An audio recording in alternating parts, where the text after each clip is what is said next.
Armstrong உடலுக்கு பகுஜன் சமாஜ் கட்சியின் தேசிய தலைவர் மாயாவதி தற்போது அஞ்சலி செலுத்தினார். அதனைத் தொடர்ந்து அவரது மனைவிக்கு அவர் ஆறுதல் தெரிவித்து வரக்கூடிய அந்த காட்சிகளை நாம் பார்த்து கொண்டிருக்கிறோம். பெரம்பூர் பந்தர் கார்டன் மைதானத்தில் வைக்கப்பட்டுள்ள பிஎஸ்பி மாநில தலைவர் ஆம்ஸ்ட்ராங்கின் உடலுக்கு தேசிய தலைவர் மாயாவதி தற்போது அஞ்சலி செலுத்தி கொண்டிருக்கிறார். அதனைத் தொடர்ந்து அங்கு அவர் உரையாற்றிய காட்சிகளையும் நாம் பார்த்து கொண்டிருக்கிறோம். ஆம்ஸ்ட்ராங் கொலையில் உண்மையான குற்றவாளிகள் கைது செய்யப்படவில்லை என அவர் கூறியிருக்கிறார்.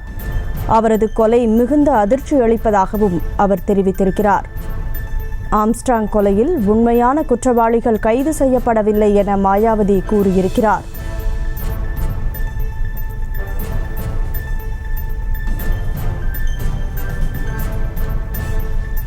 ஆம்ஸ்ட்ராங் கொலை வழக்கை சிபிஐ விசாரணைக்கு மாற்ற வேண்டும் எனவும் தற்போது மாயாவதி பேசி வருகிறார். அந்த காட்சிகளை நாம் பார்த்து கொண்டிருக்கிறோம்.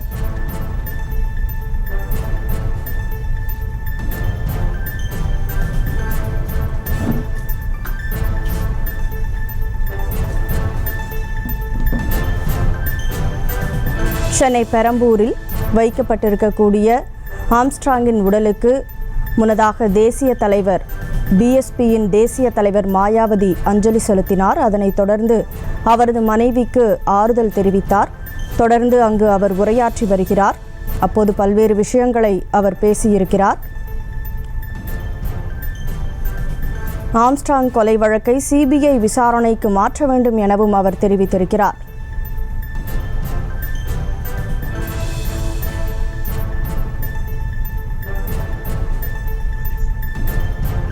கூடுதல் விவரங்களோடு செய்தியாளர் ராஜேஷ் இணைப்பில் இருக்கிறார்.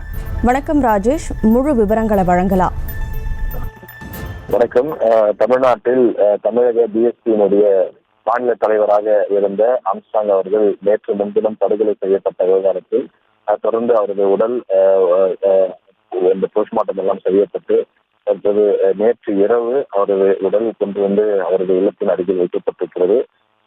நேற்று இரவிலிருந்து மருத்துவமனையிலிருந்து பல்வேறு தலைவர்கள் வந்து அஞ்சலி செலுத்தக்கூடிய நிலையில் தற்போது அவரை சார்ந்திருக்கக்கூடிய கட்சியின் தேசிய தலைவரும் முன்னாள் உத்தரப்பிரதேச மாநில முதலமைச்சருமான மாயாவதி நேரடியாக வந்து அஞ்சலி செலுத்தியிருக்கின்றார். ஆம்ஸ்ட்ராங் கொலை மிகுந்த அதிர்ச்சி அளிப்பதாக அவர் தெரிவித்திருக்கின்றார். சுமார் 10 நிமிடங்கள் அவர் வந்து அங்க இருக்கக்கூடிய ஆதரவாளர்கள் முன்னிலையில் உரையாற்றியிருந்தார். தொடர்ந்து உருக்கமாக பேசிய அவர் இந்த கொடூர செயலை ஏற்றுக்கொள்ள முடியாது என்றும் இந்த விவகாரத்தில் ஆம்ஸ்ட்ராங்குடைய குடும்பத்திற்கும் அவருடைய உயிரிழப்புக்கும் உரிய நியாயம் வேண்டும் என்றும் அவர் கேட்டிருக்கின்றார். அதே போல இதற்கு சிபிஐ விசாரணை வேண்டும் எனவும் மாயாவதி அவர்கள் கேட்டிருக்கின்றார். ஒரு தேசிய தலைவர் வந்திருக்கக்கூடிய காரணத்தினாலே அவரோடு வந்திருக்கக்கூடிய அந்த பாதுகாப்பு அதிகாரிகள் மட்டுமில்லாமல்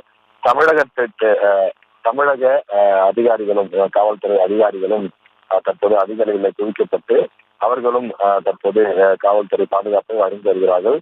விடுதலை சிறுத்தைகள் கட்சியினுடைய தலைவர் திருமாவளவன் அவர்கள் இருக்கின்றார். தொடர்ந்து அங்கு ஆயிரக்கணக்கானவர் ஆம்ஸ்ட்ராங் அவர்களுடைய ஆதரவாளர்கள், கட்சியை சார்ந்தவர்கள் என பலதரப்பட்டவர்களும் தொடர்ந்து இந்த இடத்திலே வந்து அஞ்சலி செலுத்தி வருகின்றார்கள். அதிகாலை முதலே நீண்ட வரிசைகளில் நின்று பொதுமக்களும் அதே போல ஆம்ஸ்ட்ராங்குடைய ஆதரவாளர்களும் தொடர்ந்து அஞ்சலி செலுத்தி வருகின்றார்கள். அவருடைய கொலை மிகுந்த ஒரு அதிர்ச்சி அளிப்பதாக மாயாவதி தெரிவித்திருக்கின்றார். கொலையின் உண்மையான குற்றவாளிகள் கைது செய்யப்படவில்லை எனவும் ஒரு குற்றச்சாட்டை மாயாவதி அவர்கள் வைத்திருக்கின்றார்.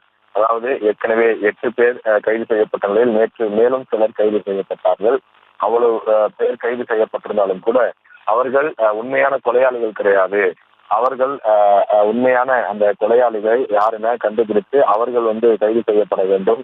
காரணம், என் பின்னால் ஒரு மிகப்பெரிய அரசியல் சரிவரை இருக்கிறது என கட்சியினர் தெரிவிக்கின்றார்கள்.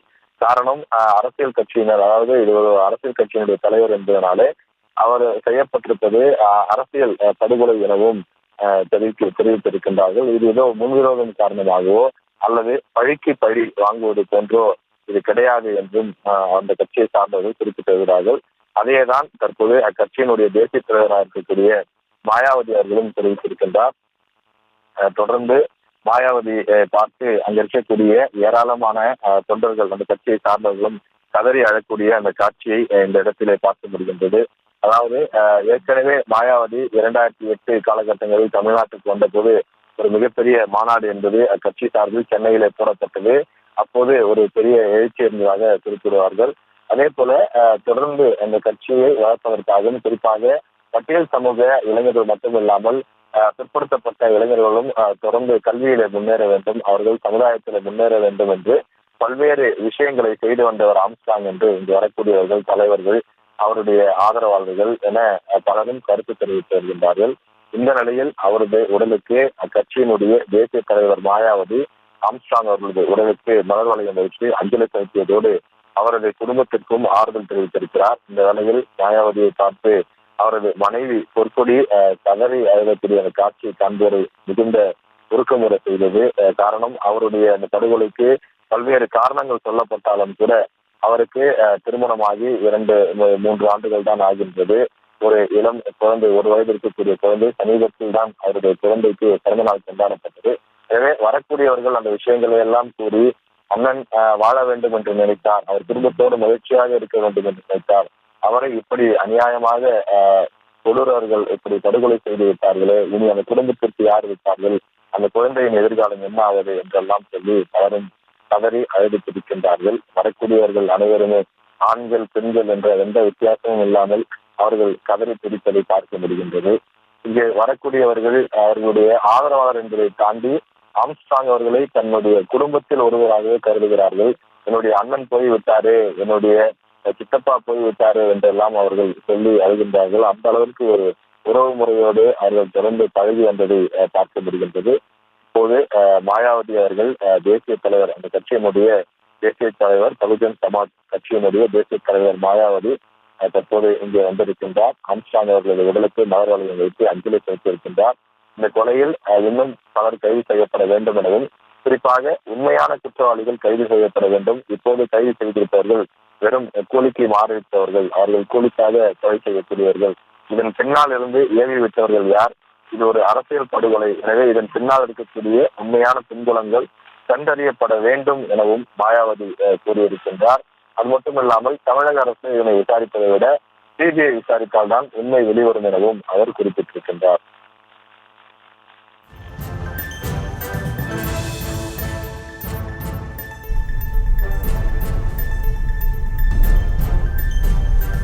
ராஜேஷ், தற்போது வரைக்கும் அவரது உடலுக்கு யாரெல்லாம் அஞ்சலி செலுத்தி இருக்கிறார்கள்? அது மட்டும் இல்லாமல் இந்த கொலை தொடர்பாக பல்வேறு தரப்பிலிருந்தும் கண்டனங்கள் தெரிவிக்கப்பட்டு வருகின்றன. ஸோ யாரெல்லாம் அஞ்சலி செலுத்தி இருக்கிறார்கள், யாரெல்லாம் கண்டனம் தெரிவித்திருக்கிறார்கள், அது தொடர்பான தகவல்கள்? நிச்சயமாக இந்த விவகாரத்தை பொறுத்தவரையில தமிழகம் முழுவதும் இருக்கக்கூடிய பெரும்பாலான அரசியல் கட்சி தலைவர்கள் அனைவருமே இதற்கு எதிர்ப்பு தெரிவித்திருக்கின்றார்கள், பெரும் கண்டனத்தை தெரிவித்திருக்கின்றார்கள். குறிப்பாக எதிர்கட்சி தலைவராக இருக்கக்கூடிய எடப்பாடி பழனிசாமி, அதே போல விடுதலை சிறுத்தைகள் கட்சி, தமிழ்நாடு காங்கிரஸ் பேரியக்கம், பாட்டாளி மக்கள் கட்சி உள்ளிட்ட அனைத்து கட்சிகளும், புரட்சி பாரதம் கட்சியெல்லாம் நேற்று காலையிலிருந்து இரவு வரை தொடர்ந்து நிர்வாகிகள் உடன்தான் இருக்கிறார்கள். அதாவது பிஎஸ்பியை சார்ந்தவரா புரட்சி பாரதமா என்று தெரியாத அளவிற்கு, அந்த அளவிற்கு தொடர்ந்து நிர்வாகிகளும் அவர்களுடைய முக்கிய தலைவர்களும் வந்து அஞ்சலி செலுத்துவதும், அவரது உடலை பெறுவதற்கான சமரசம் கோருவதும் உள்ளிட்ட பல்வேறு விஷயங்களை தொடர்ந்து செய்து கொண்டேதான் இருக்கின்றார்கள். எனவே தமிழ்நாட்டில் இருக்கக்கூடிய பெரும்பாலான அரசியல் கட்சி தலைவர்கள் இந்த படுகொலைக்கு கடும் கண்டனத்தை தெரிவித்திருக்கிறார்கள். இதில் ஒரு சாரர் இது அரசியல் படுகொலை என்றும், ஒரு சிலர் வந்து இது பழிவாங்கும் படுகொலை என்றும் தெரிவிக்கிறார்கள். ஏற்கனவே செய்யப்பட்ட கொலை முன்னுரிதம் காரணமாக செய்யப்பட்டது என்று. எனவே எப்படிப்பட்ட விஷயமாக இருந்தாலும் ஒரு கொலை என்பது ஏற்றுக்கொள்ள முடியாது. ஒரு உயிரை பறிப்பதற்கு யாருக்கும் உரிமை கிடையாது. இப்போது அந்த கொலை செய்யப்பட்டிருக்கக்கூடிய நிலையில் அவரது ஆதரவாளர்கள், அவரது குடும்பத்தை சார்ந்தவர், அவரது 1 வயது பெண் குழந்தை, இவர்களுக்கெல்லாம் எதிர்காலம் என்ன ஆவது, அவர்களை எல்லாம் யார் பார்த்துக் கொள்வது உள்ளிட்ட பல விஷயங்களை பேசுகின்றார்கள்.